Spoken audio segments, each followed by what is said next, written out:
Liz Cheney was not the only focus of Donald Trump's ire tonight. When he was on stage in Michigan, the former president also went after one of his former top aides. Her and that idiot John Bolton, he was so stupid. But I loved him. You know why? He'd come into a room with me, would never say anything, and I'd be with foreign leaders, and I didn't even have to act tough because they said, look, that moron, John Bolton, he's crazy. He's the one with Dick Cheney got Bush to go into the Middle East, right? Trump is going to go to war with us. And you know what would happen? They'd give me everything I wanted because the guy's a nut job. Would you believe me if I told you that he was also his national security advisor? Ambassador John Bolton joins me now. And Ambassador, one, that was your first time hearing that, I should note. Two, Trump hired you, of course, about 10 years after you worked for President Bush. Your positions on military action were hardly a secret. What is your response to what you heard tonight?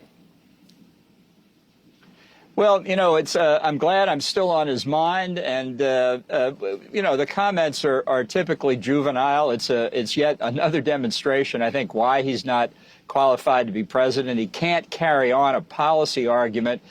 He responds with ad hominem attacks when it suits him.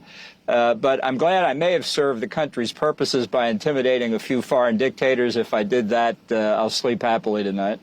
Yeah, it's remarkable to hear it, given he directly hired you. I remember when you were coming into the White House for job interviews, basically, we'd see you going into the Oval Office through the West Wing entrance.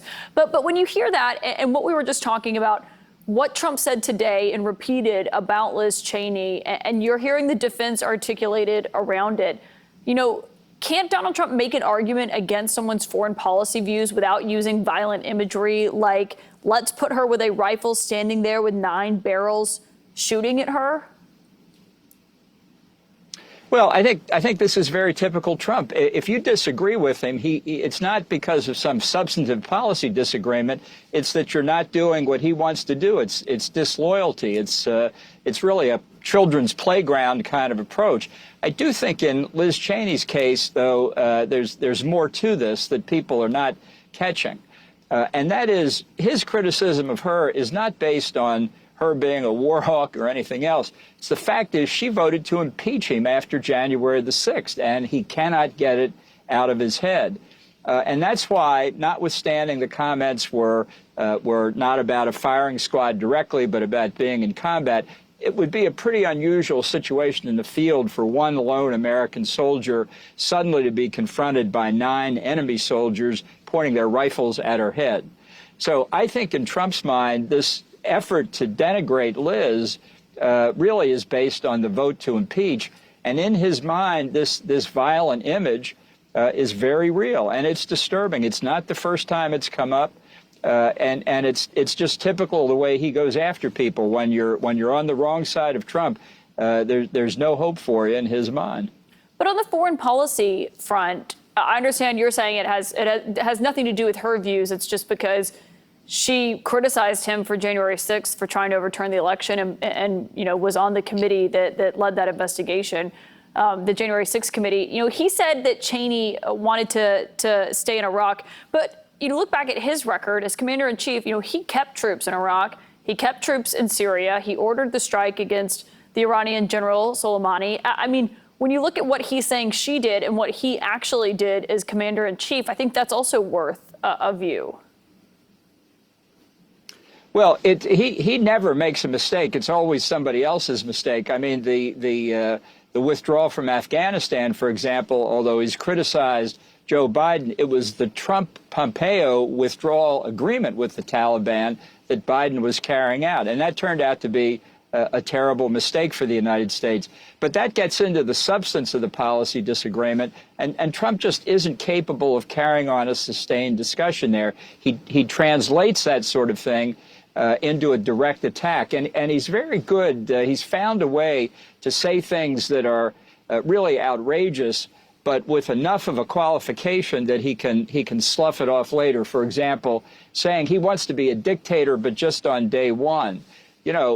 Some people hear dictator and they don't hear just the day one part.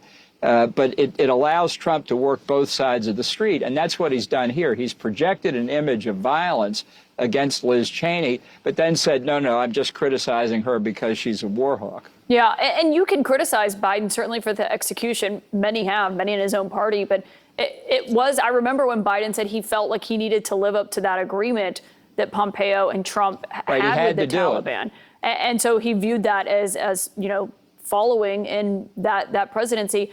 Overall, as we're talking about what happened 4 years ago and what this looks like, we're about to hit Tuesday night. And there's, we're hearing from the Harris campaign, they think Trump's going to come out and accept the results regardless. Do you think Trump will accept the results of the election if they're not in his favor on Tuesday? No, I don't think so. And I think we should be ready for it. People are already talking about the litigation that's been filed before Election Day. I actually think that's a good thing. I think the more issues that it's getting late now, obviously, but the more issues that are litigated before the election, the better. In 2020, Trump complained only after he knew what the results were, when he really knew he had lost. And after the election's over, courts are very reluctant to intervene and say you got to have a new one. It almost never happens. At least now some of this litigation is filed beforehand, and we're getting results, some favorable to Trump, some not favorable to Trump. It's taking those issues off the table. But I think everybody ought to be ready because Trump never loses. And if he loses, it's because it's stolen. So it will be difficult. But bear in mind also, he'll be sitting by the swimming pool at Mar-a-Lago. He won't be in the Oval Office this time. It's a very different environment. Yeah, but we'll see, of course, what his campaign does, his attorneys that they have lined up in certain states, and, of course, his supporters. Ambassador John Bolton, thank you for your time tonight. Glad to be here.